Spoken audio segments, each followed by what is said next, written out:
मेरे सभी प्रिय बच्चों, सभी मेरे देश के अमृतंश भाइयों और बहनों, मेरे बुजुर्गों भी, हम अपने देश के लिए मुझे मोदी जी की एक बात बहुत याद आती है। हम अपने देश के लिए मर तो नहीं सके, क्या जीना भी नहीं जानते? क्या जी भी नहीं सकते रहे? जिंदगी का सफर तो चल रहा है, तो उन्होंने मांगा भी क्या कि अगर मर नहीं सके तो जी तो सकते हैं। एक छोटा सा काम है, आप देखिए, मैंने कल भी इसके ऊपर थोड़ा सा बोला था। देश के अंदर ऐसी ताकतें मौजूद हैं जो सनातन धर्म को, हिंदू धर्म को, या हमारे पूरे हिंदुस्तान को ही कह लीजिए, जो इसकी रफ्तार को, इसके जो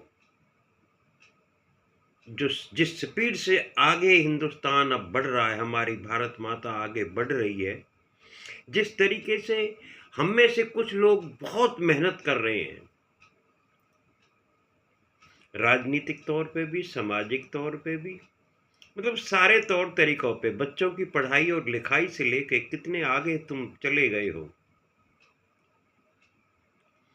कुछ लोग ऐसे भी हैं जो बिजी हैं, काम में बिजी हैं, देश की सुरक्षा में बिजी हैं। हमारे रक्षक देखो, हमारी जो सुरक्षा एजेंसियां हैं उनको देखो कितनी मेहनत करती हैं, रात और दिन अपनी जान हथेली पर रखकर कहीं आतंकवादियों से लड़ रहे हैं, कहीं चोर डकैतों से लड़ रहे हैं, कहीं भ्रष्टाचारियों से लड़ रहे हैं, कहीं उन बेकार लोगों से लड़ रहे हैं जो लड़कियों को छेड़ते हैं, अपनी मस्ती में मस्त रहते हैं, जिन्हें कुछ लेना देना ही नहीं है, कहीं बलात्कार कर रहे हैं, कहीं भ्रष्टाचार कर रहे हैं।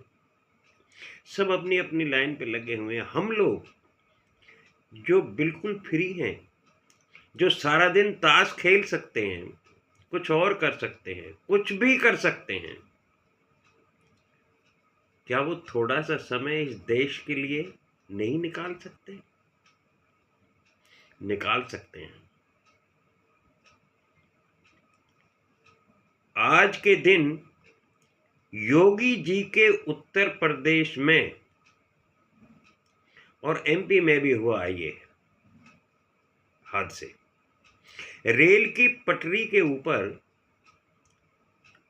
कहीं फिश प्लेट हटा दी गई है उसकी, कहीं उसके ऊपर रॉड रख दी है लोहे की बहुत बड़ी, कहीं सिलेंडर, कहीं पेट्रोल पंप, पेट्रोल बम, कहीं कोई और ऐसा आइटम रख दिया गया है जो इतना खतरनाक हो सकता है। कितनी सारी आज बता रहे थे कि 22, 23, 24 रेलें जो है डिरेल हो चुकी हैं।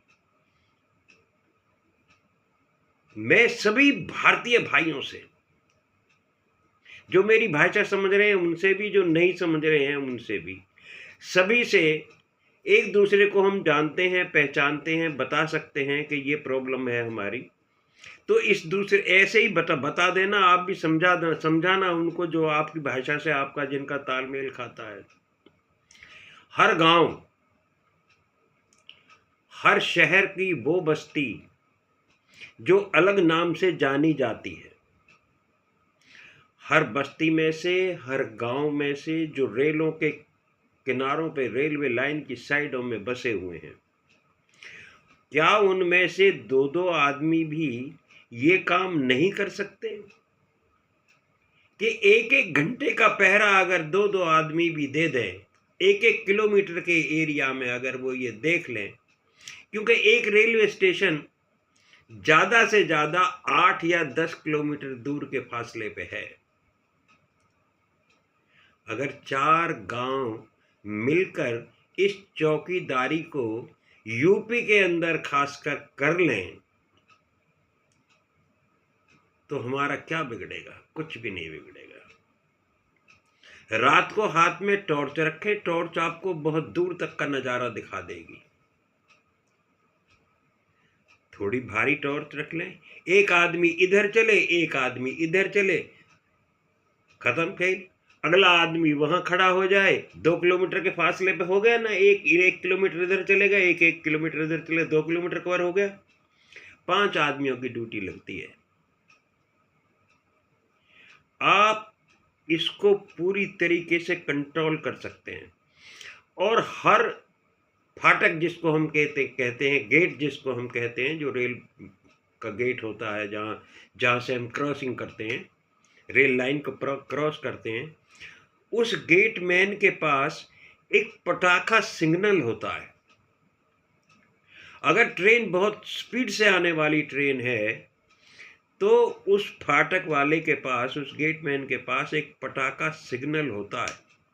पटाखा सिग्नल वो सिग्नल होता है जिसको ट्रेन क्रॉस कर जाने के बाद पता लगता है कि तेरी गाड़ी आगे खतरे में जाने वाली है, या लाइन टूटी पड़ी है, या कोई और मुसीबत हो गई है, या पानी की वजह से लाइन टूट गई है, या फिश प्लेट उखड़ गई है। आपने इतना सा काम करना है, सारी मुसीबत दूर हो जाएगी और तुम पकड़ भी पाओगे उस इंसान को आसानी से।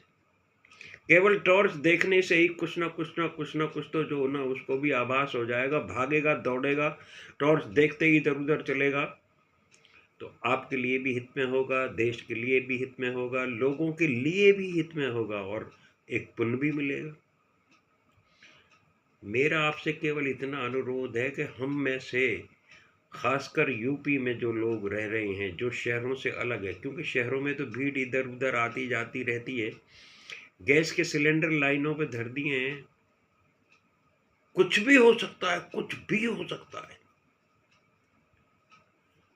इसलिए जो लोग उन बस्तियों में रहते हैं जो रेलवे लाइन के नज़दीक हैं, बहुत करीब हैं, वो 2-2 आदमियों की ड्यूटी लगा दें। देखें आपकी लाइन की पटरी पे कौन क्या रखता है।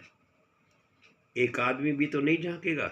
जिस दिन ये पता लग जाएगा उन लोगों को कि अब रेल की पटरियों की चौकीदारी सरकार की नहीं है या रेलवे पुलिस की नहीं है, हमारी भी जिम्मेदारी है, उस दिन ये हादसे अपने आप ऑटोमेटिकली बंद हो जाएंगे।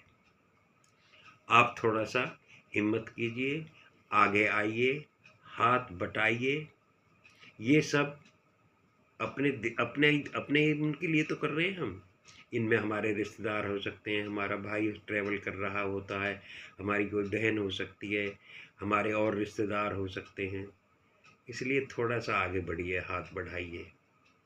आपका बहुत बहुत, आप मेरी सलाह, मैं एहसान तो क्या कहूँ कि आप मेरे ऊपर एहसान करेंगे, लेकिन मेरी सलाह कोई, मैं समझता हूँ मैंने कुछ ऐसा कुछ नहीं मांगा आपसे जो आप ना दे सकें।